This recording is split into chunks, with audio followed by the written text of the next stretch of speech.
ਅੱਜ ਜਿਹੜਾ corporate sector ਹੈ ਉਹ ਆ ਗਿਆ ਅਬਾਨੀ ਅਡਾਨੀ ਮਤਲਬ ਅਜੇ ਟਾਟਾ ਬਿਰਲਾ ਫਿਰ ਵੀ ਇਸ ਦੇਸ਼ ਦਾ ਖਾਂਦੇ ਸੀ, ਇਸ ਦੇਸ਼ ਦੇ ਵਿੱਚ ਇੱਕ ਢੰਗ ਤਰੀਕੇ ਨਾਲ ਬਿਜ਼ਨਸ ਕਰਦੇ ਸੀ। ਜੇ ਟਾਟਾ ਹੋਟਲ ਚਲਾਉਂਦਾ ਸੀ, ਟਰੱਕ ਵੇਚਦਾ ਸੀ, ਪਰ ਚੱਪਲਾਂ ਨਹੀਂ ਸੀ ਵੇਚਦਾ, ਉਹ ਮੂਲੀਆਂ ਨਹੀਂ ਸੀ ਵੇਚਦਾ। ਕੀ ਅੰਬਾਨੀਆਂ ਦੀ ਕੰਪਨੀ ਦੇਸ਼ ਦੀ ਕੰਪਨੀ ਨਹੀਂ ਹੈ? ਇਹਨਾਂ ਦਾ ਮੀਡੀਆ ਪਿੱਟ ਰਿਹਾ ਕੀ ਅੰਬਾਨੀ ਦੇਸ਼ ਦੇ ਨਹੀਂ ਆ, ਕੀ ਅਡਾਨੀ ਦੇਸ਼ ਦੇ ਨਹੀਂ ਆ। ਬਿਲਕੁਲ ਮੰਨ ਲਈ ਗੱਲ ਭਰਾਵਾ, ਅੰਬਾਨੀ ਦੇਸ਼ ਦੇ, ਅਡਾਨੀ ਦੇਸ਼ ਦੇ। ਪਰ ਅੰਬਾਨੀਆਂ ਦੀ ਇਨਕਮ ਜਦੋਂ ਹੁੰਦੀ ਇਸ ਦੇਸ਼ ਵਿੱਚੋਂ, ਉਹ ਇਨਕਮ ਨਾਲ ਦੇਸ਼ ਦੀ GDP ਰਾਈਜ਼ ਕਿਉਂ ਨਹੀਂ ਕਰਦੀ? ਉਹ ਬਿਜ਼ਨਸ ਦੇ ਨਾਲ ਦੇਸ਼ ਦੀ GDP ਤਾਂ ਕਿਉਂ ਨਹੀਂ ਆਉਂਦੀ? ਹੁੰਦਾ ਕੀ ਹੈ, ਉਹ ਇੱਥੋਂ ਸਾਰਾ ਮੁਨਾਫਾ ਕਮਾਉਂਦੇ ਨੇ, ਇਨਵੈਸਟ ਕਰਦੇ ਆ ਫੋਰਨ ਜਾ ਕੇ, ਬਾਹਰ ਦੀਆਂ ਕੰਪਨੀਆਂ ਦੇ ਵਿੱਚ ਜਾ ਕੇ। 2 ਰੁਪਏ ਕਿਲੋ ਆਲੂ ਲੈਣੇ ਆ, 20 ਰੁਪਏ ਦੇ ਚਿਪਸ ਬਣਾਉਣੇ ਆ ਤੇ ਵੇਚਣੇ 200 ਰੁਪਏ ਕਿਲੋ। ਮਤਲਬ ਇਹ ਕਿਹੜਾ ਬਿਜ਼ਨਸ ਹੈ? ਇਹ ਕਿਹੜਾ ਕਾਰਪੋਰੇਸ਼ਨ ਹੈ? ਸਤਿ ਸ੍ਰੀ ਅਕਾਲ ਜੀ, ਸੁਰਖਾਬ ਟੀਵੀ ਦੇਖ ਰਹੇ ਹੋ। ਮੈਂ ਅਮਰਪ੍ਰੀਤ ਸਿੰਘ ਗੁੱਜਰਵਾਲ। ਪੰਥਕ ਸਫਾ ਵਿੱਚ ਵਿਚਰਦਿਆਂ ਹੋਇਆਂ ਬਹੁਤ ਸਾਰੇ ਜਿਹੜੇ ਵੀਰ ਭੈਣਾਂ ਇਸ ਕਿਸਾਨੀ ਸੰਘਰਸ਼ ਦੇ ਵਿੱਚ ਆਪਣਾ ਯੋਗਦਾਨ ਪਾ ਰਹੇ ਨੇ, ਉਹਨਾਂ ਦੇ ਵਿੱਚੋਂ ਬਹੁਤ ਸਾਰੇ ਜਿਹੜੇ ਵੀਰ ਨੇ ਉਹ ਗਰਾਊਂਡ ਜ਼ੀਰੋ ਤੋਂ ਇਹ ਪਹਿਲੇ ਦਿਨ ਤੋਂ ਕੰਮ ਕਰਦੇ ਹੋਏ ਨਜ਼ਰੀ ਪੈ ਰਹੇ ਨੇ, ਜਿਨ੍ਹਾਂ ਦੇ ਵਿੱਚੋਂ ਇੱਕ ਵੀਰ ਸਾਡੇ ਨਾਲ ਨੇ, ਪੰਥਕ ਵਿਦਵਾਨ ਨੇ, ਬੜੀ ਸੂਝ-ਬੂਝ ਵਾਲੇ ਨੇ ਅਤੇ ਹਰ ਵਾਰ ਆਪਣੇ ਨਿਵੇਕਲੇ ਤਰੀਕੇ ਦੇ ਨਾਲ ਗੱਲਬਾਤ ਕਰਦੇ ਆ। ਆਪਾਂ ਗੱਲਬਾਤ ਕਰਦੇ ਆ। ਸਤਿ ਸ੍ਰੀ ਅਕਾਲ ਵੀਰ ਜੀ। ਵਾਹਿਗੁਰੂ ਜੀ ਕਾ ਖਾਲਸਾ, ਵਾਹਿਗੁਰੂ ਜੀ ਕੀ ਫਤਿਹ ਜੀ। ਵੀਰ ਜੀ, ਜਿਹੜਾ ਕਿਸਾਨੀ ਸੰਘਰਸ਼ ਚੱਲ ਰਿਹਾ ਪਹਿਲੇ ਦਿਨ ਤੋਂ ਤੁਹਾਡਾ ਬਹੁਤ ਯੋਗਦਾਨ ਵੀ ਇਹਦੇ ਵਿੱਚ ਰਿਹਾ। ਤੁਸੀਂ ਸ਼ਹਿਰੀ ਵਰਗ ਦੇ ਨਾਲ ਵੀ ਜਿਹੜਾ ਉਹ ਮੋਢੇ ਨਾਲ ਮੋਢਾ ਲਾ ਕੇ ਚੱਲੇ, ਤੁਸੀਂ ਉਹਨਾਂ ਨੂੰ ਵੀ ਹਲੂਣਿਆ ਵੀ ਤੁਸੀਂ ਵੀ ਪਹੁੰਚੋ। ਉੱਥੇ ਤੋਂ ਲੈ ਕੇ ਜਿਹੜਾ ਹੈਗਾ ਇੱਥੇ ਤੱਕ ਪਹੁੰਚਣ ਦਾ ਸਫ਼ਰ ਤੁਸੀਂ ਕਿਵੇਂ ਦੇਖਦੇ ਹੋ? ਦੇਖੋ ਗੁਜਰਵਾਲ ਸਾਹਿਬ, ਡੇ 1 ਤੋਂ ਹੀ ਨਾ, ਜਦੋਂ ਇਹ ਕਾਲੇ ਕਾਨੂੰਨ ਪਾਸ ਹੋਏ ਸੀਗੇ ਤੇ ਅਸੀਂ ਡਾਕਟਰ ਸੁਖਪ੍ਰੀਤ ਸਿੰਘ ਉਦੋਕੇ ਹੋਰੀ ਅਤੇ ਅਲਾਇੰਸ ਦੀ ਸਾਰੀ ਟੀਮ ਨੇ ਇਹ ਡਿਸਾਈਡ ਕੀਤਾ ਸੀਗਾ ਵੀ ਕਹਿਣ ਨੂੰ ਇਹ ਕਿਹਾ ਜਾ ਰਿਹਾ, ਸਰਕਾਰ ਦਾ ਮੀਡੀਆ ਵੀ ਇਹ ਗੱਲ ਕਹਿਣ ਦੀ ਕੋਸ਼ਿਸ਼ ਕਰ ਰਿਹਾ ਬਾਰ-ਬਾਰ ਵੀ ਇਹ ਕਾਨੂੰਨ ਜਿਹੜੇ ਆ ਇਹ ਸਿਰਫ ਕਿਸਾਨੀ ਨਾਲ ਸੰਬੰਧਿਤ ਨੇ। ਇਹਨਾਂ ਦਾ ਜਿਹੜਾ ਇੰਪੈਕਟ ਹੈ ਉਹ ਆਮ ਕਰਕੇ ਇੱਕ ਧਾਰਨਾ ਬਣ ਚੁੱਕੀ ਹੈ ਵੀ ਇਹ ਕਿਸਾਨੀ ਨਾਲ ਸੰਬੰਧਿਤ ਕਾਨੂੰਨ ਨੇ, ਕਿਸਾਨ ਦੇ ਉੱਤੇ ਇਹਦਾ ਇੰਪੈਕਟ ਹੋਣਾ, ਕਿਸਾਨ ਇਹਦੀ ਲੜਾਈ ਲੜ ਰਿਹਾ। ਪਰ ਜਦੋਂ ਅਸੀਂ ਇਹ ਦੇਖਿਆ ਵੀ ਕਿਸਾਨ ਇਹਦੀ ਲੜਾਈ ਤਾਂ ਲੜ ਰਿਹਾ, ਪਰ ਇਹਦਾ ਇੰਪੈਕਟ ਇਕੱਲੇ ਕਿਸਾਨ 'ਤੇ ਨਹੀਂ ਪੈਣਾ, ਕਿਉਂਕਿ ਕਿਸਾਨ ਕਣਕ ਬੀਜ ਰਿਹਾ, ਕਣਕ ਦਾ ਆਟਾ ਬਣਨਾ ਅਤੇ ਆਟੇ ਦੀ ਰੋਟੀ ਤਾਂ ਸਾਰੇ ਭਾਰਤ ਨੇ ਖਾਣੀ। ਜੀ ਬਿਲਕੁਲ। ਕਿਸਾਨ ਸਬਜ਼ੀ ਉਗਾ ਰਿਹਾ, ਕਿਸਾਨ ਤੇਲ ਉਗਾ ਰਿਹਾ, ਖਾਣ ਦੀ ਹਰ ਚੀਜ਼ ਜਿਹੜੀ ਸਾਡੀ ਰਸੋਈ 'ਚ ਵਰਤੀ ਜਾਣੀ ਆ ਉਹਨੂੰ ਉਗਾਉਣ ਦੇ ਵਿੱਚ ਸਾਰਾ ਯੋਗਦਾਨ ਕਿਸਾਨ ਦਾ। ਅਤੇ ਜਦੋਂ ਕਿਸਾਨ ਉਗਾਏਗਾ ਅਤੇ ਕਿਸਾਨ ਨੂੰ ਘਾਟਾ ਪਏਗਾ। ਆਮ ਕਰਕੇ ਬਿਜ਼ਨਸ ਦੀ ਇੱਕ ਟਰਮ ਆ ਕਿ ਜੇ ਮੈਨੂਫੈਕਚਰਰ ਹੀ ਮਤਲਬ ਕਮਾ ਨਹੀਂ ਪਾਏਗਾ ਤਾਂ ਅੱਗੇ ਜਾ ਕੇ ਕਮਾਈ ਕਿਵੇਂ ਹੋਏਗੀ, ਲੋਕਾਂ ਤੱਕ ਗੱਲ ਕਿਵੇਂ ਪਹੁੰਚੇਗੀ, ਲੋਕਾਂ ਤੱਕ ਸਮਾਨ ਕਿਵੇਂ ਪਹੁੰਚੇਗਾ। ਸੋ ਮਸਲਾ ਇਹ ਹੈ ਵੀ ਜਦੋਂ ਕਿਸਾਨ ਹੀ ਘਾਟੇ 'ਚ ਚਲਾ ਗਿਆ ਅਤੇ ਸਾਰੀ ਦੀ ਸਾਰੀ ਇਕੋਨਮੀ ਜਿਹੜੀ ਦੇਸ਼ ਦੀ ਹੈ ਉਹ ਘਾਟੇ 'ਚ ਜਾਏਗੀ। ਸੋ ਹੋਇਆ ਕੀ, ਅਸੀਂ ਇਹਨਾਂ ਚੀਜ਼ਾਂ ਨੂੰ ਦੇਖਿਆ ਵੀ ਬੇਸਿਕਲੀ ਇਹਨਾਂ ਤਿੰਨਾਂ ਕਾਲੇ ਕਾਨੂੰਨਾਂ ਦਾ ਜਿਹੜਾ ਅਸਰ ਹੈ ਉਹ ਸਭ ਤੋਂ ਪਹਿਲਾਂ ਸਿੱਧਾ ਹਰ ਇੱਕ ਭਾਰਤ ਦੀ ਰਸੋਈ 'ਤੇ ਪੈਣਾ, ਚਾਹੇ ਉਹ ਅਮੀਰ ਦੀ ਰਸੋਈ ਹੋਵੇ, ਚਾਹੇ ਉਹ ਗਰੀਬ ਦੀ। ਭਾਵੇਂ ਝੁੱਗੀ ਦੇ ਵਿੱਚ ਕਿਤੇ ਇੱਕ ਚੁੱਲ੍ਹਾ ਬਲਦਾ ਜਾਂ ਕਿਸੇ ਨੇ 10 ਰੁਪਏ, ਆਪਾਂ ਪਿੰਡਾਂ ਦੀਆਂ ਕਰਿਆਨੇ ਦੀਆਂ ਦੁਕਾਨਾਂ 'ਤੇ ਇੱਕ ਕੰਨਾਂ 'ਚ ਆਵਾਜ਼ ਪੈਂਦੀ 10 ਦਾ ਤੇਲ ਦੇ ਦੀ, 2 ਦੀ ਹਲਦੀ ਦੇ ਦੀ, 20 ਦੀ ਖੰਡ ਦੇ ਦੀ। ਉਹ ਜਿਹੜੇ ਵਰਗ ਹੈ ਜਿਹਨੇ ਉਹੀ ਕਮਾਉਣਾ, ਹੈਂਡ ਟੂ ਮਾਊਥ ਉਹਨੂੰ ਆਪਾਂ ਅੰਗਰੇਜ਼ੀ 'ਚ ਕਹਿੰਦੇ ਹਾਂ, ਜਿਹਨੇ ਉਹੀ ਕਮਾਉਣਾ, ਰੋਜ਼ ਉਹੀ ਖਾਣਾ, ਇਹ ਉਸ ਦੀ ਰਸੋਈ ਦੇ ਉੱਤੇ ਵੀ ਬਹੁਤ ਵੱਡਾ ਬੋਝ ਪੈਣ ਵਾਲਾ ਹੈ। ਅਤੇ ਕਾਰਪੋਰੇਟ ਸੈਕਟਰ ਜਦੋਂ ਖੇਤੀ ਦੇ ਧੰਦੇ ਵਿੱਚ ਜਾਏਗਾ ਤਾਂ ਉਹ ਆਪਣੇ ਮਨ ਮਰਜ਼ੀਆਂ ਕਰੇਗਾ। ਉੱਤੋਂ ਸਰਕਾਰ ਉਹਨੂੰ ਕਾਨੂੰਨ ਦੇ ਤਹਿਤ ਇਹ ਗੱਲ ਦੀ ਛੋਟ ਦੇ ਰਹੀ ਹੈ ਕਿ ਤੂੰ ਜਿੰਨਾ ਮਰਜ਼ੀ ਸਟੋਰ ਕਰ ਸਕਦਾ। ਇਹਨਾਂ ਸਾਰੀਆਂ ਚੀਜ਼ਾਂ ਨੂੰ ਦੇਖਦਿਆਂ ਹੋਇਆਂ ਤੁਸੀਂ ਸ਼ੁਰੂਆਤ ਕੀਤੀ, ਪੰਜਾਬ ਦੇ ਵਿੱਚ ਆਵਾਜ਼ ਮਾਰੀ ਵੀ ਸ਼ਹਿਰੀ ਵਰਗ ਦੇ ਲੋਕ ਆਓ, ਤੁਸੀਂ ਵੀ ਇੱਥੇ ਆ ਕੇ ਬੈਠੋ। ਲੁਧਿਆਣੇ ਦੇ ਵਿੱਚ ਕੀ, ਬਟਾਲੇ ਦੇ ਵਿੱਚ ਵੀ ਕੀ, ਹਰ ਜਗ੍ਹਾ ਦੇ ਉੱਪਰ ਤੁਹਾਨੂੰ ਚੰਗਾ ਰਿਸਪੌਂਸ ਵੀ ਮਿਲਿਆ। ਅਤੇ ਉਸ ਤੋਂ ਬਾਅਦ ਦੇ ਵਿੱਚ ਜਿਹੜਾ ਸਮਾਂ ਸੀਗਾ ਸ਼ਹਿਰੀ ਵਰਗ ਦਾ, ਉਹ ਤੁਹਾਡੇ ਨਾਲ ਤਾਲਮੇਲ ਇਸੇ ਤਰ੍ਹਾਂ ਬਣਿਆ ਹੋਇਆ ਹੈ, ਇੱਥੇ ਆਉਂਦੇ ਨੇ ਜਾਂ ਕੀ ਕਾਰਨ ਨੇ? ਤੁਸੀਂ ਇਸ ਵਾਰੀ ਇਸ ਸੰਘਰਸ਼ ਦੀ ਸਭ ਤੋਂ ਵੱਡੀ ਪ੍ਰਾਪਤੀ ਜਿਹੜੀ ਮੈਂ ਇੱਕ ਗਿਣਦਾ ਉਹ ਇਹ ਹੈ ਕਿ ਜਿਹੜਾ ਅਰਬਨ ਯੂਥ ਹੈ, ਖਾਸ ਕਰਕੇ ਜਿਹੜਾ ਪੜ੍ਹਿਆ ਲਿਖਿਆ ਵਰਗ ਚੰਡੀਗੜ੍ਹ ਦਾ ਸੀ, ਲੁਧਿਆਣੇ ਦਾ ਸੀਗਾ ਜਾਂ ਹੋਰ ਪੰਜਾਬ ਦੇ ਜਿਹੜੇ ਮੈਟਰੋ ਸਿਟੀਜ਼ ਨੇ, ਉਹਨਾਂ ਦਾ ਜਿਹੜਾ ਵਰਗ ਸੀਗਾ ਇਸ ਮੋਰਚੇ ਦੇ ਨਾਲ ਜੁੜਿਆ। ਔਰ ਲੰਬੇ ਸਮੇਂ ਤੋਂ ਤੁਸੀਂ ਦੇਖ ਰਹੇ ਹੋ, ਚਾਹੇ ਕੋਈ ਪੇਂਟਿੰਗਸ ਕਰਦਾ ਹੈ, ਚਾਹੇ ਕੋਈ ਗਾਉਂਦਾ ਹੈ, ਚਾਹੇ ਕਿਸੇ ਵੀ ਢੰਗ ਦੇ ਨਾਲ, ਚਾਹੇ ਕੋਈ ਮੈਡੀਕਲ ਕੈਂਪ ਲਾ ਕੇ ਬੈਠਾ, ਜਿਹੜੇ ਵੀ ਢੰਗ ਨਾਲ ਉਹ ਸਰਕਾਰ ਦੇ ਅਗੇਂਸਟ, ਇਹਨਾਂ ਤਿੰਨਾਂ ਕਾਲੇ ਕਾਨੂੰਨਾਂ ਦੇ ਅਗੇਂਸਟ ਲੜਾਈ ਲੜ ਸਕਦਾ ਸੀ, ਉਹ ਲੜਾਈ ਲੜ ਰਿਹਾ। ਅਤੇ ਮੈਨੂੰ ਲੱਗਦਾ ਕਿ ਇਹਦੇ ਵਿੱਚ ਉਸ ਅਵੇਅਰਨੈਸ ਦਾ ਬਹੁਤ ਵੱਡਾ ਯੋਗਦਾਨ ਹੈ। ਜਦੋਂ ਅਸੀਂ ਇਹ ਕਾਮਯਾਬ ਹੋਏ ਇਸ ਗੱਲ ਵਿੱਚ, ਸ਼ਹਿਰੀਆਂ ਨੂੰ ਸਮਝਾਉਣ ਵਿੱਚ ਕਿ ਭਾਈ ਕਿਸਾਨ ਤਾਂ ਮਰਦਾ ਮਰਦਾ 4 ਸਾਲ ਕੱਢ ਜੂਗਾ, ਕਿਉਂਕਿ ਉਹਦੀ ਜ਼ਮੀਨ ਹੈ, ਉਹਦੇ ਕੋਲ ਆਪਣਾ ਤੇਲ ਹੈ, ਆਪਣੀ ਖੰਡ ਹੈ, ਆਪਣੀ ਰੋਟੀ ਹੈ, ਆਪਣਾ ਖੰਡ ਨਾ ਖਾਊਗਾ ਗੁੜ ਖਾ ਲੂਗਾ, ਉਹਦੇ ਕੋਲ ਆਪਣਾ ਸਾਰਾ ਸਮਾਨ ਹੈਗਾ। ਯਾਰ ਤੁਸੀਂ ਜਿਨ੍ਹਾਂ ਨੇ ਦੁਕਾਨ ਤੋਂ ਖਰੀਦ ਕੇ ਲਿਆਉਣਾ, ਤੇ ਦੁਕਾਨ ਕੌਣ ਹੈ? Corporate sector. ਉਹ ਇੱਕ ਸਟੈਂਪ ਲਾਏਗਾ, 30 ਰੁਪਏ ਦੀ ਚੀਜ਼ 300 ਰੁਪਏ 'ਚ ਵੇਚੇਗਾ, ਤੇ ਸਾਰੇ ਦੇ ਸਾਰਾ ਲੱਕ ਟੁੱਟਣਾ ਹੈ ਜਿਹੜਾ ਸ਼ਹਿਰੀ ਵਰਗ। ਇਸ ਕਰਕੇ ਮੈਨੂੰ ਲੱਗਦਾ ਕਿ ਜਿਹੜਾ ਅਰਬਨ ਯੂਥ ਹੈ, ਅਰਬਨ ਕਲਾਸ ਹੈ ਜਿਹੜੀ, ਉਹ ਬਹੁਤ ਵੱਡੀ ਪੱਧਰ ਤੇ ਇਸ ਸੰਘਰਸ਼ ਨਾਲ ਜੁੜੀ ਹੋਈ ਹੈ। ਇਸ ਨੂੰ ਮੈਂ ਇੱਕ ਵੱਡੀ ਪ੍ਰਾਪਤੀ ਦੇ ਰੂਪ 'ਚ ਹੀ ਲੈਣਾ ਜੀ। ਤੁਸੀਂ ਦੇਖਿਆ ਹੋਣਾ ਵੀ ਅਡਾਨੀ ਤੇ ਅਵਾਨੀ ਦੀਆਂ ਗੱਲਾਂ ਵਿੱਚ ਜਿਹੜੀਆਂ ਆ ਗਈਆਂ, ਜਦ ਕਿ ਜਿਹੜੇ ਕਾਲੇ ਕਾਨੂੰਨ ਉਹ ਸਰਕਾਰ ਦੇ ਵੱਲੋਂ ਪੇਸ਼ ਕੀਤੇ ਗਏ ਸੀਗੇ। ਇੱਥੇ ਤੱਕ ਵੀ ਪਿਛਲੇ ਕੁਝ ਦਿਨਾਂ ਤੋਂ ਗੱਲ ਚੱਲਦੀ ਨਜ਼ਰੀ ਪੈ ਰਹੀ ਹੈ, ਕਸ਼ਮੀਰ ਨੂੰ ਲੈ ਕੇ ਫੋਟੋਆਂ ਵਾਇਰਲ ਹੋ ਰਹੀਆਂ ਨੇ ਸੇਬਾਂ ਦੀਆਂ, ਬਈ ਜਿਹਦੇ ਉੱਤੇ ਅਡਾਨੀ ਜਾਂ ਅਵਾਨੀ ਦੀ ਗੱਲ ਚੱਲ ਰਹੀ ਹੈ ਵੀ ਇਹਨਾਂ ਦੀਆਂ ਕੀ ਉੱਥੇ ਜਿਹੜੇ ਇਹਨਾਂ ਨੇ ਇੰਨੀ ਜਲਦੀ ਬਾਗ ਲਗਾ ਲਏ, ਵੀ ਜਿਹੜਾ ਇੰਨੀ ਉੱਥੇ ਦਾ ਜਿਹੜਾ ਸਾਰਾ ਸਿਸਟਮ 370 CAA ਦੀਆਂ ਜਿਹੜੀਆਂ ਗੱਲਾਂ ਨੇ ਉਹ ਆਮ ਲੋਕਾਂ ਦੇ ਵਿੱਚ ਚੱਲਣੀਆਂ ਸ਼ੁਰੂ ਹੋ ਗਈਆਂ ਨੇ। ਇਹ ਕਿਉਂ, ਜਦ ਕਿ ਕਾਲੇ ਕਾਨੂੰਨ ਸਰਕਾਰ ਦੇ ਵੱਲੋਂ ਨੇ, ਅਡਾਨੀ ਤੇ ਅਵਾਨੀ ਦੀਆਂ ਗੱਲਾਂ ਕਿਉਂ ਹੋ ਰਹੀਆਂ ਨੇ? ਦੇਖੋ, ਜਦੋਂ ਸਾਡੇ ਬਜ਼ੁਰਗ ਗੱਲਾਂ ਕਰਦੇ ਹੁੰਦੇ ਸੀ ਨਾ, ਸਾਡੇ ਬਜ਼ੁਰਗਾਂ ਵੇਲੇ ਅਮੀਰੀ ਦਾ ਚਿੰਨ੍ਹ ਆਉਂਦਾ ਸੀ ਤੇ ਲੋਕ ਕਹਿੰਦੇ ਸੀ ਟਾਟਾ ਬਿਰਲਾ। ਇੱਕ ਸ਼ਬਦ ਵਰਤਿਆ ਜਾਂਦਾ ਸੀ, ਟਾਟਾ ਬਿਰਲਾ। ਵੀ ਯਾਰ ਤੂੰ ਕਿਹੜਾ ਟਾਟਾ ਬਿਰਲਾ ਹੈ? ਮੈਨੂੰ ਇੰਝ ਲੱਗਦਾ ਵੀ ਉਹ ਟਾਟਾ ਬਿਰਲਾ ਇੱਕ ਮਾਡਲ ਸੀਗਾ। ਟਾਟਾ ਬਿਰਲਾ ਇੱਕ ਸਿੰਬੋਲਿਕ ਸ਼ਬਦ ਸੀ ਜਿਹੜਾ ਸਾਰੀ ਅਪਰ ਕਲਾਸ, ਜਿਹੜੀ ਜਿਹਨੂੰ ਐਲੀਟ ਕਲਾਸ ਕਿਹਾ ਜਾਂਦਾ, ਜਿਹੜੀ ਬਿਜ਼ਨਸ ਕਲਾਸ ਕਾਰਪੋਰੇਟ ਸੈਕਟਰ ਆ, ਉਹਦੇ ਲਈ ਵਰਤਿਆ ਜਾਂਦਾ ਸੀ। ਤੇਰੀ ਟਾਟੇ ਬਿਰਲੇ ਨਾਲ ਪਿੱਠ ਲੱਗਦੀ ਹੈ, ਇਦਾਂ ਦੇ ਲਫ਼ਜ਼ ਸਾਡੇ ਬਜ਼ੁਰਗ ਵਰਤਦੇ ਸੀ। ਬਿਲਕੁਲ, ਉਹ ਕਾਰਪੋਰੇਟ ਸੈਕਟਰ ਲਈ ਵਰਤਿਆ ਜਾਂਦਾ ਸੀ। ਅੱਜ ਜਿਹੜਾ ਕਾਰਪੋਰੇਟ ਸੈਕਟਰ ਹੈ ਉਹ ਆ ਗਿਆ ਅਬਾਨੀ ਅਡਾਨੀ। ਅਬਾਨੀ ਅਡਾਨੀ ਮਤਲਬ ਅਜੇ ਟਾਟਾ ਬਿਰਲਾ ਫਿਰ ਵੀ ਇਸ ਦੇਸ਼ ਦਾ ਖਾਂਦੇ ਸੀ, ਇਸ ਦੇਸ਼ ਦੇ ਵਿੱਚ ਇੱਕ ਢੰਗ ਤਰੀਕੇ ਨਾਲ ਬਿਜ਼ਨਸ ਕਰਦੇ ਸੀ। ਜੇ ਟਾਟਾ ਹੋਟਲ ਚਲਾਉਂਦਾ ਸੀ, ਟਰੱਕ ਵੇਚਦਾ ਸੀ, ਪਰ ਚੱਪਲਾਂ ਨਹੀਂ ਸੀ ਵੇਚਦਾ, ਉਹ ਮੂਲੀਆਂ ਨਹੀਂ ਸੀ ਵੇਚਦਾ।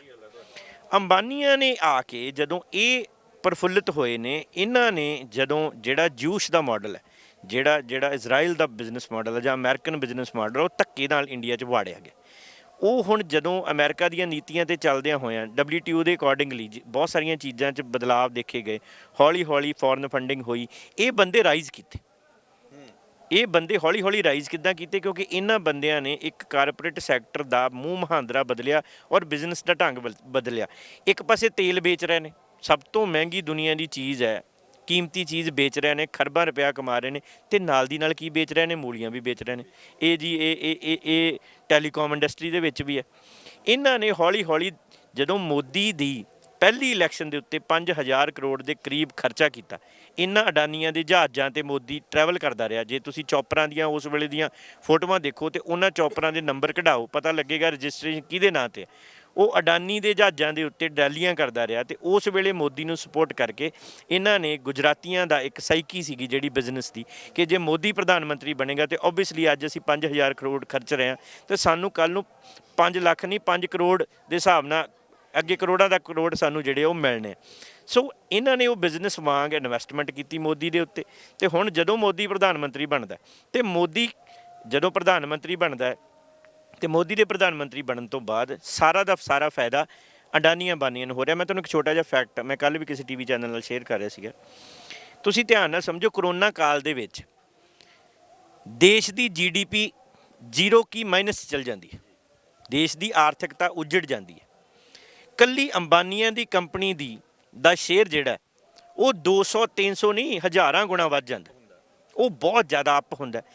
ਹੁਣ ਕਹਾਣੀ ਕੀ ਹੈ ਕਿ ਜੇ ਅੰਬਾਨੀਆਂ ਦੀ, ਆਪਾਂ ਮੰਨ ਲੈਂਦੇ ਇਸ ਗੱਲ ਨੂੰ ਕਿ ਅੰਬਾਨੀਆਂ ਦੀ ਕੰਪਨੀ ਵੱਧ ਮੁਨਾਫਾ ਕਮਾ ਗਈ, ਕੀ ਅੰਬਾਨੀਆਂ ਦੀ ਕੰਪਨੀ ਦੇਸ਼ ਦੀ ਕੰਪਨੀ ਨਹੀਂ ਹੈ? ਇਹਨਾਂ ਦਾ ਮੀਡੀਆ ਪਿੱਟ ਰਿਹਾ ਕੀ ਅੰਬਾਨੀ ਦੇਸ਼ ਦੇ ਨਹੀਂ ਆ, ਕੀ ਅਡਾਨੀ ਦੇਸ਼ ਦੇ ਨਹੀਂ ਆ। ਬਿਲਕੁਲ ਮੰਨ ਲਈ ਗੱਲ ਭਰਾਵਾ, ਅੰਬਾਨੀ ਦੇਸ਼ ਦੇ, ਅਡਾਨੀ ਦੇਸ਼ ਦੇ। ਪਰ ਅੰਬਾਨੀਆਂ ਦੀ ਇਨਕਮ ਜਦੋਂ ਹੁੰਦੀ ਇਸ ਦੇਸ਼ ਵਿੱਚੋਂ, ਉਹ ਇਨਕਮ ਨਾਲ ਦੇਸ਼ ਦੀ GDP ਰਾਈਜ਼ ਕਿਉਂ ਨਹੀਂ ਕਰਦੀ? ਉਹ ਬਿਜ਼ਨਸ ਦੇ ਨਾਲ ਦੇਸ਼ ਦੀ GDP ਤਾਂ ਕਿਉਂ ਨਹੀਂ ਆਉਂਦੀ? ਹੁੰਦਾ ਕੀ ਹੈ, ਉਹ ਇੱਥੋਂ ਸਾਰਾ ਮੁਨਾਫਾ ਕਮਾਉਂਦੇ ਨੇ, ਇਨਵੈਸਟ ਕਰਦੇ ਆ ਫੋਰਨ ਜਾ ਕੇ, ਬਾਹਰ ਦੀਆਂ ਕੰਪਨੀਆਂ ਦੇ ਵਿੱਚ ਜਾ ਕੇ। ਹੁੰਦਾ ਕੀ ਹੈ, ਦੇਸ਼ ਦਾ ਸਾਰਾ ਪੈਸਾ ਜਿਹੜਾ ਉਹ ਮੁਨਾਫਾ ਜਿਹੜਾ ਉਹ ਬਾਹਰਲੇ ਦੇਸ਼ਾਂ 'ਚ ਚਲੇ ਜਾਂਦਾ। ਇੱਥੋਂ ਦੀ ਜਿਹੜੀ GDP ਹੈ, ਜਿਹੜਾ ਇੱਥੋਂ ਦੀ ਆਰਥਿਕਤਾ, ਉਹ ਮੰਦੀ ਦੇ ਹਾਲਾਤਾਂ ਤੋਂ ਵੱਧ ਤੋਂ ਬੱਤਰ ਹੋ ਜਾਂਦੀ ਹੈ। ਹੁਣ ਆ ਗਈ ਗੱਲ ਕਿ ਅਸੀਂ ਇਹਨਾਂ ਨੂੰ ਵਿੱਚ ਕਿਉਂ ਧਕੇਲਿਆ ਲਿਆ ਕੇ, ਸੰਘਰਸ਼ ਦੇ ਵਿੱਚ ਇਹਨਾਂ ਨੂੰ ਕਿਉਂ ਜੁੱਤੀਆਂ ਪੈ ਰਹੀਆਂ ਨੇ? ਉਹਦਾ ਕਾਰਨ ਹੈ ਜੀ ਇੱਕ, ਹੁਣ ਤੁਸੀਂ ਜੇ ਧਿਆਨ ਨਾਲ ਵੇਖੋ ਵੀ ਦੇਸ਼ ਦੀ GDP ਮਾਈਨਸ ਚਲ ਗਈ, ਇਹ ਅੱਪ ਚਲੇ ਗਏ। ਹੁਣ ਮੋਦੀ ਇਹਨਾਂ ਨਾਲ ਰਲਿਆ ਹੋਇਆ ਸੀਗਾ।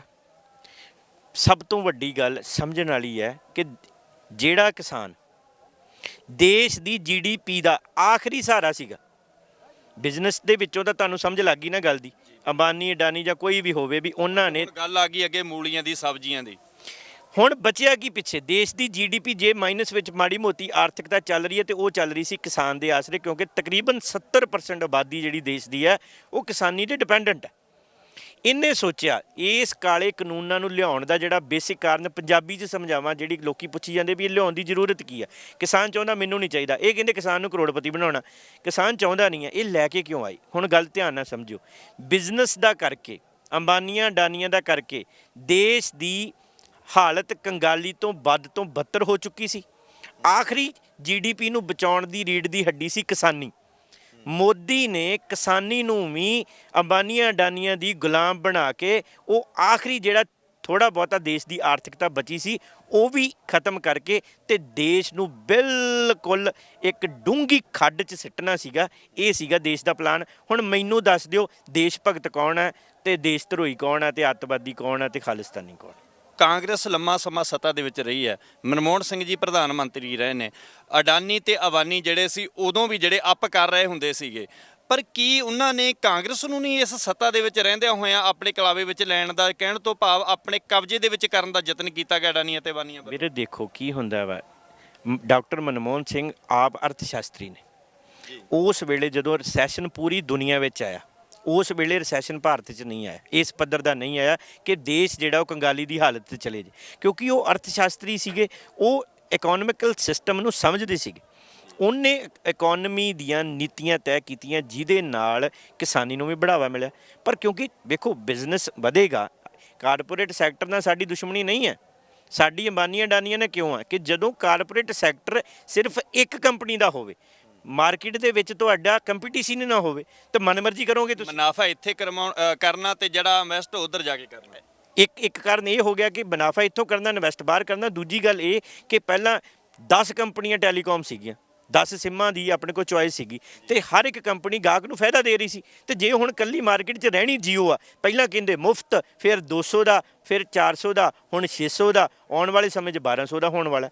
ਸੋ ਮਸਲਾ ਇਹ ਹੈ ਕਿ ਫਿਰ ਗਾਹਕ ਦਾ ਫਾਇਦਾ ਨਹੀਂ, ਨੁਕਸਾਨ ਹੋਏਗਾ। ਇਸ ਕਰਕੇ ਅਸੀਂ ਕਾਰਪੋਰੇਟ ਸੈਕਟਰ ਦੇ ਵਿਰੋਧੀ ਨਹੀਂ ਹਾਂ, ਅਸੀਂ ਵਿਰੋਧੀ ਹਾਂ ਕਿ ਇੱਕੋ ਕਾਰਪੋਰੇਟ ਘਰਾਣੇ ਦੇ, ਕਿ ਜੇ ਸਾਰੇ ਦੇਸ਼ ਦਾ ਸਾਰਾ ਕੁਝ ਇੱਕੋ ਕਾਰਪੋਰੇਟ ਘਰਾਣੇ ਨੇ ਬਣਾਉਣਾ ਤੇ ਵੇਚਣਾ, ਤੇ ਫਿਰ ਤੁਸੀਂ ਸੋਚੋ ਇਹ 150 ਕਰੋੜ ਲੋਕਾਂ ਦੀ ਤਕਦੀਰ ਦਾ ਫੈਸਲਾ ਤਾਂ ਅੰਬਾਨੀਆਂ ਦਾ ਜਵਾਕ ਕਰੇਗਾ ਨਾ। ਫਿਰ ਕੋਈ ਲੋਕਤੰਤਰ, ਕੋਈ ਵੋਟਾਂ ਦਾ ਰਾਜ, ਕੋਈ ਬਾਕੀ ਸਾਰਾ ਸਿਸਟਮ ਤੇ ਕਹਿਣ ਘਵਾਉਣ ਦੀਆਂ ਗੱਲਾਂ ਹੀ ਰਹਿ ਗਈਆਂ। ਕੱਲ ਨੂੰ ਸਰਕਾਰ ਝੁਕ ਜਾਂਦੀ ਹੈ ਰਾਜ ਸੱਤਾ ਦੇ ਵਿੱਚ, ਕੱਲ ਨੂੰ ਉਮੀਦ ਹੈ ਵੀ ਆਉਣ ਵਾਲਾ ਜਿਹੜਾ ਸਮਾਂ ਹੈ ਉਹ ਬਹੁਤ ਜਿਹੜਾ ਬਦਲਾਅ ਉਹਦੇ ਵਿੱਚ ਆਵੇਗਾ।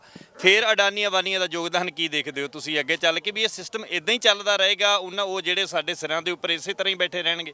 ਨਹੀਂ ਬੈਠੇ ਰਹਿਣਗੇ। ਦੇਖੋ ਪਤਾ ਕੀ ਹੁੰਦਾ, ਬੇਸਿਕਲੀ ਵੇਖੋ ਇਹਦਾ ਭਰਾ ਵੀ ਤਾਂ ਖਰਬਪਤੀ ਸੀ ਕਿਸੇ ਵੇਲੇ, ਅੱਜ ਉਹ ਕੰਗਾਲੀ ਦੇ ਲਾਲਚ ਹੈ। ਮਸਲਾ ਇਸ ਗੱਲ ਦਾ ਹੈ, ਕਿਸੇ ਨੇ ਸਦੀਵੀ ਨਹੀਂ ਰਹਿਣਾ, ਨਾ ਸਾਡਾ ਕਿਸੇ ਨਾਲ ਸਦੀਵੀ ਵੈਰ ਹੈ। ਸਾਡਾ ਮਸਲਾ ਇਸ ਗੱਲ ਦਾ ਹੈ ਵੀ ਤੁਸੀਂ ਬਿਜ਼ਨਸ ਕਰੋ, ਪਰ ਤੁਸੀਂ ਬਿਜ਼ਨਸ ਕਰੋ ਵੀ 100 ਰੁਪਏ ਵਾਲੀ ਚੀਜ਼ ਤੁਸੀਂ ਮੰਨ ਲਓ ਵੀ ਸਾਰੇ ਖਰਚੇ ਕੱਢ ਕੇ 120 ਦੀ ਵੇਚ ਦਿਓ, ਤੁਸੀਂ 150 ਦੀ ਵੇਚ ਦਿਓ। ਤੁਸੀਂ ਕਹੋ ਵੀ 20 ਰੁਪਏ 2 ਰੁਪਏ ਕਿਲੋ ਆਲੂ ਲੈਣੇ ਆ, 20 ਰੁਪਏ ਦੇ ਚਿਪਸ ਬਣਾਉਣੇ ਆ ਤੇ ਵੇਚਣੇ 200 ਰੁਪਏ ਕਿਲੋ। ਮਤਲਬ ਇਹ ਕਿਹੜਾ ਬਿਜ਼ਨਸ ਹੈ? ਇਹ ਕਿਹੜਾ ਕਾਰਪੋਰੇਸ਼ਨ ਹੈ? ਸਾਨੂੰ ਵੀ ਪਤਾ ਹੈ ਕੋਈ ਕੰਪਨੀ ਬਣਾਏਗਾ, ਕੋਈ ਇੰਡਸਟਰੀ ਖੜੀ ਕਰੇਗਾ, ਅਗਲਾ ਮੁਨਾਫੇ ਲਈ ਕਰਦਾ। ਦੇਸ਼ ਦੀ ਤਰੱਕੀ ਵੀ ਇਸੇ 'ਚ, ਕਿਉਂਕਿ ਟੈਕਸ ਤਾਂ ਬੇਸਿਕਲੀ ਜ਼ਿਆਦਾ ਇੰਡਸਟਰੀ ਤੋਂ ਆਉਣਾ।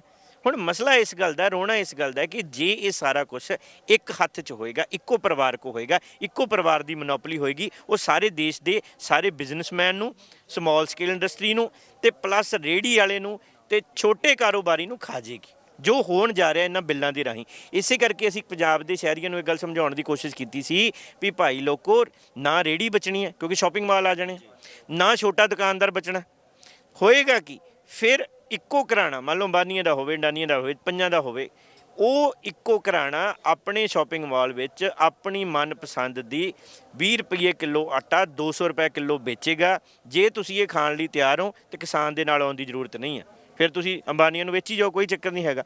ਪਰ ਤੁਹਾਨੂੰ ਇਹ ਦੱਸਣਾ ਚਾਹੁੰਦੇ ਹਾਂ ਵੀ ਕਿਸਾਨ ਆਪਣੀ ਕਣਕ ਦੀ ਲੜਾਈ ਨਹੀਂ ਲੜ ਰਿਹਾ, ਆਪਣੀ ਹੋਂਦ ਦੀ ਲੜਾਈ ਵੀ ਲੜ ਰਿਹਾ, ਕਿਉਂਕਿ ਇਹ ਦੇਸ਼ ਦਾ ਹੁਕਮਰਾਨ ਚੋਰ ਹੋ ਚੁੱਕਾ, ਇਹ WTO ਦਾ ਜਿਹੜਾ ਵਕੀਲ ਹੋ ਚੁੱਕਾ, ਇਹ ਅੰਬਾਨੀਆਂ ਤੇ ਅਡਾਨੀਆਂ ਦੀ ਰਖੇਲ ਬਣ ਚੁੱਕਾ। ਹੁਣ ਇਹ ਸਾਰੇ ਫੈਸਲੇ ਦੇਸ਼ ਦੇ ਵਿੱਚ ਉਹਨਾਂ ਮੁਤਾਬਕ ਹੋ ਰਹੇ ਨੇ। ਇਹ ਬੰਦਾ ਸਾਰੀ ਉਮਰ ਸਟੇਜਾਂ ਤੋਂ ਬੋਲਦਾ ਰਿਹਾ, ਸਾਡਾ ਪ੍ਰਧਾਨ ਕਹਿੰਦਾ ਸੀ ਵੀ ਮੈਂ ਦੇਸ਼ ਕੋ ਵਿਕਣੇ ਨਹੀਂ ਦੂੰਗਾ। ਮੈਨੂੰ ਦੱਸੋ ਪਤੰਦਰ ਨੇ ਚੁਣ ਕੇ ਸਰਕਾਰੀ ਚੀਜ਼ਾਂ ਸਰਕਾਰੀ ਅਦਾਰੇ ਵੇਚੇ ਕਿ ਨਹੀਂ ਵੇਚੇ। ਅੱਜ ਕੱਲ੍ਹ ਜਿੱਥੋਂ ਤੁਸੀਂ ਪੈਟਰੋਲ ਪੰਪ ਤੋਂ ਤੇਲ ਪਵਾਉਣ ਜਾਣਾ ਉਹਦੇ ਨਾਲ ਲਿਖਿਆ ਹੋਇਆ ਮਿਲੇਗਾ ਇੰਡੀਅਨ ਆਇਲ ਅਡਾਨੀ। ਹੁਣ ਕਹਾਣੀ ਕੀ ਆ ਵੀ ਇਹ ਕਹਿੰਦਾ ਸੀ ਦੇਸ਼ ਕੋ ਵਿਕਣੇ ਨਹੀਂ ਦੂੰਗਾ, ਤੇ ਦੇਸ਼ ਤਾਂ ਸਾਰਾ ਵਿਕ ਗਿਆ। ਹੁਣ ਦੇਸ਼ ਦਾ ਮਗਰ ਆਰਥਿਕਤਾ ਦਾ ਬਚਿਆ ਕੀ ਹੈ? ਇਸ ਕਰਕੇ ਇਹ ਦੇਸ਼ ਦੀ ਲੜਾਈ ਹੈ, ਲੜ ਕਿਸਾਨ ਰਿਹਾ ਸਾਰੇ ਦੇਸ਼ ਦੇ।